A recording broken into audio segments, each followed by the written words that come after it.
होमनाबाद के hi tech hospital के doctors को मिली फिर से एक बड़ी कामयाबी। डॉक्टर्स के साथ ही साथ एक बुजुर्ग को भी मिली नई जिंदगी। जी हाँ, ये जो तस्वीरों में आप देख रहे हैं, ये बुजुर्ग एक नहीं दो नहीं बल्कि कई हॉस्पिटल को जा चुके थे मगर उन्हें शिफा नहीं मिला था। सभी हॉस्पिटल जाके थक चुके थे।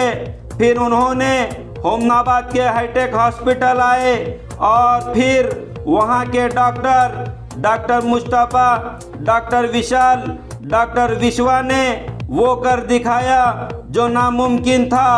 अल्लाह, ईश्वर, भगवान जो सबका मालिक एक है, इन डॉक्टर के ज़रिए उन बुजुर्ग का हुआ सही ट्रीटमेंट और अल्लाह, भगवान, ईश्वर ने इन डॉक्टरों के हाथ में दिए शिफा। तो आइए हम आपको बताएंगे कि आखिर हुआ क्या था, उन बुजुर्ग को बताएंगे डॉक्टर्स और उन बुजुर्ग की ज़ुबानी। ನನಗೆ ಆರಾಮ ಮಾಡಿದ ಕಡೆ ನಾನು ಕೋರ್ಸ್ ಅಂತ ತಿಳ್ಕೊಳತ್ತಿದ್ದೆ ಎಲ್ಲರೂ ಹೊತ್ತಾಗಿ ಗೊತ್ತಾ हमारे हॉस्पिटल में पारामा 85 year old patient, pain abdomen और कॉन्स्टिपेशन था ये पेशेंट को, यानी कि संडास नहीं हो रहा था और पेट में काफ़ी तकलीफ़ थी। तो ये पेशेंट को जिस वक्त हमारे पास आया था वो पेशेंट ऑलरेडी कई हॉस्पिटल्स में बता के आए थे। तो जैसे ही हमारे पास आए, हम आने के बाद उनका क्या है इन्वेस्टिगेशंस किए, सीटी स्कैन किए अब्डोमेन का, तो उसमें ये पता चला कि पेशेंट को ऑब्स्ट्रक्टेड हर्निया है और ऑब्चुरेटर हर्निया विद इंटेस्टाइनल ऑब्स्ट्रक्शन इसकी डायग्नोसिस आई। तो जिस वक्त पेशेंट की आई तो पेशेंट का एज के हिसाब से और पेशेंट के जितने कोमॉर्बिड कंडीशंस के हिसाब से बहुत हाई रिस्क केस था। तो पेशेंट इतना हाई रिस्क ये एज में अब्डोमेन ओपन करना तो इवन ए सर्जन के लिए और एनेस्थेटिस्ट के लिए बहुत बड़ा चैलेंज था ये। जहाँ पे हम लोग क्या किए, पेशेंट के अटेंडर्स और पेशेंट विलिंग था। उसकी तकलीफ़ इतनी थी कि पेशेंट को 8-8 दिन 10-10 दिन से टॉयलेट नहीं था और पेशेंट को बहुत ज़्यादा पेन अब्डोमेन था, जिसकी वजह से अटेंडर्स और पेशेंट हमसे विलिंग हो गया कि सर जो होता देखेंगे। कंसेंट डेथ ऑन टेबल लेके किए हम ये पेशेंट को। तो जिस वक्त हम डेथ ऑन टेबल का कंसेंट लिए और पेशेंट के अटेंडर्स विलिंग रहे तो हम ऑपरेशन स्टार्ट किए। ये ऑपरेशन हम जनरल एनेस्थीसिया में किए, जो 7 से 8 घंटे लगा ये ऑपरेशन, जिसमें पेशेंट आज आपके सामने जो आपको स्पीच दिया वो इस कंडीशन पे आया। मतलब पेशेंट का जो कॉन्स्टिपेशन था, जो हर्निया था, जो इंटेस्टाइनल ऑब्स्ट्रक्शन था, सभी चीज़ें रिपेयर करने के बाद पेशेंट आज अल्हम्दुलिल्लाह वो अपनी खुद से खा रहा और उसको कोई तकलीफ़ नहीं है।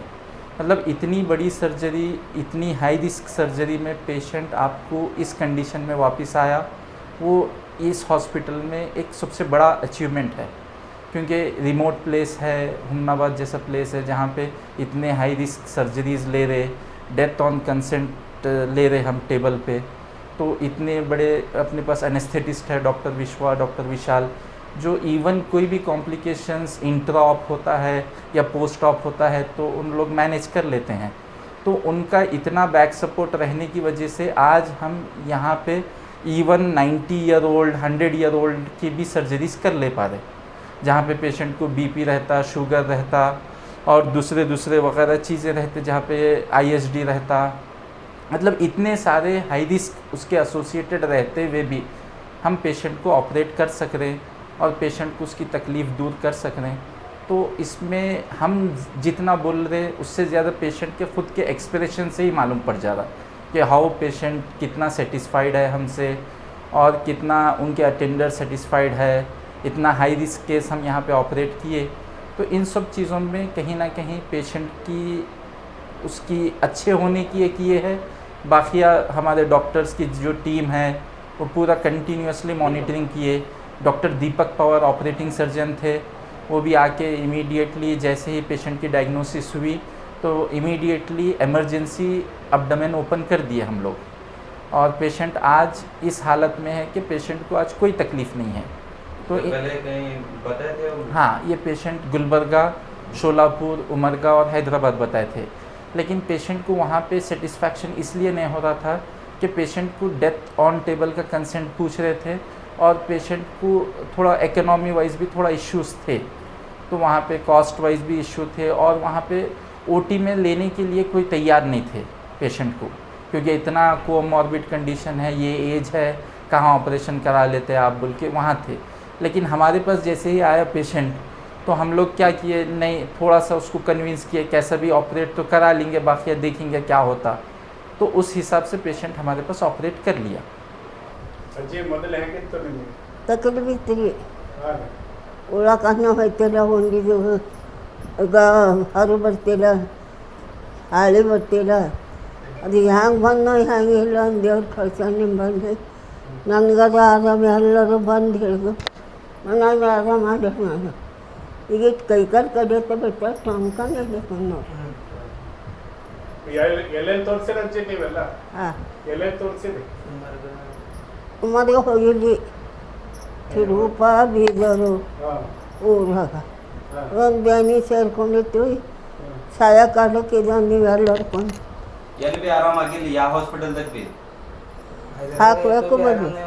15 ತಿಂಗಳು ಹೊರತೀಗ ತಂದ್ರೆ ಇಲ್ಲಿ ನೆಲ ಸರಿ ಹೋಯ್ತೈತಿ. ಈಗ ನನಗರ ಭಾರಿ ಆರಾಮಾಗ್ಯದಪ್ಪ. ಇಲ್ಲ ಹಾಸ್ಪಿಟಲ್ದಾಗ ಆರಾಮಾಗ್ಯಾರ. ಯಾರು ಆರಾಮ್ ಮಾಡ್ಯಾರ? ಇವ್ರು ಡಾಕ್ಟರ್ ಕುಂತಾರಲ್ಲ, ಇವ್ರು ಆರಾಮ ಮಾಡ್ಯಾರ. ಎಲ್ಲರೂ ಮಾಡಿರಿ, ಹೊಸ ಮಂದಿ ಬರ್ತಾ ಬರ್ತಾ ಮಾತಾಡಬೇಕು, ಇವ್ರ ಬಾಬಾ ಮಾಡಬೇಕು. ಹ್ಯಾಂಗೋ ಸಾಯೋದು ಉಳಿದಿದೆ, ನಂಗೆ ಇಷ್ಟಂಬದಿದ್ದಿಲ್ವ. ಈಗ ಆರಾಮ್ ಕಾಣಿಸ್ಲತ್ತದ. ಈಗ ಆರಾಮಾಗದ್ರಿ, ಈಗೆಲ್ಲ ಊಟ ಈಗೇನದ ಮಾಡ್ತೀರಾ ಅಜ್ಜಿ? ಊಟ ಮಾಡತ್ತಿದ್ದೆ.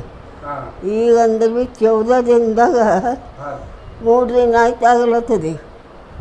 ಉಳತ್ತದೆ ಇಲ್ಲರೂ ಉಂಡಿಲ್ಲ, ಗಂಜಿ ಉಂಡಾಕ ಹಾಗಾದ ನಂದ ಹೋಗಿದ್ದೆ ಸಂಡಾಸು ಅದು ಹೊಂದಿದಾಗ ನನಗೆ ರೊಟ್ಟಿ ಕೊಡಿ, ಸಪ್ಪನ ಬೇಳೆ ಸುಮ್ಮನೆ ಬಿಟ್ಟೆಲ್ಲ ಖಾರ, 3 ರೊಟ್ಟಿ ಉಳತ್ತಿದ್ದೆಪ್ಪ ಹಾಕಲತ್ತ. ನಾ ಕೇಳ್ದೆ ಅಜ್ಜಿ ನಿನಗೆ ಕರ್ಕೊಂಡು ಬರಪ್ಪರೆ ಹಿಂಗೆ ಎತ್ಕೊಂಡು ತಂದಿರು ಅಂತ. ಹಾಂ ತಂದರಪ್ಪ, ಎತ್ಕೊಂಡು ನನ್ನ ಮಗ ಅತ್ತಾನ ಕಡಿಮೆ ಕಾಯ್ಕೊಂಡು ನಾಳೆ ಬರೋದಿಲ್ಲ, ಮೊನ್ನೆ ಅತ್ತನ ಕೊಳ್ಳೆಗೆ ಹಾಕು ಈಗ ನಗ್ಲತ್ತೀರಿ. ಹಾ ನಗಲತ್ತಾನ. ಹಾ ಆಗೋತಾಪ ಚೆನ್ನಾಗಿದ್ದು ಕೊನಾಗ ನನಗೆ ಅವ ಬಂದೇನೋ ಅಲ್ಲೆಲ್ಲ ಹುಡುಗರು ಗದ್ದೆ ಸ್ವಲ್ಪ ಮಳೆ ಕುಂತೀನಿ ತೋಲು ಅನ್ನಿಸಿ ಎಲ್ಲರೂ ನನ್ನ ಮಕ್ಕಳು ನನಗದು ಎಲ್ಲರೂ ಹಾಂ ಡಾಕ್ಟರ್ಸ್ಗಳಿಗೆ ಏನು ಹೇಳ್ತಿ? ಡಾಕ್ಟರ್ಸಿಗೆ ಏನು ಹೇಳ್ತಿ? ಅವರಿಗೆ ಅವರು ಹಿಂಗೆ ನನ್ನ ಮಗನ ಸರಿ ನನ್ನ ಕೂಸಿನ ಸರಿ ಅಂತ ತಿಳ್ಕೊಂಡು ಉಳಿದಿದ್ದು ಅಂದ್ರೆ ಆರ್ಕೆ ಮತ್ತಿಗೆ ಇಲ್ಲ. ನನಗೆ ಆರಾಮ ಮಾಡಿದ ಕಡೆ ನಾನು ಕೂಸು ಅಂತ ತಿಳ್ಕೊಳತ್ತಿದೆ. ಇಲ್ಲಿ ಎಲ್ಲರೂ ಹೊತ್ತಾಗಿ ಗೊತ್ತಾ ದಾಖಲೆ ಇವಾಗ ಎಲ್ಲ ಸರಿ ಇದ್ದ.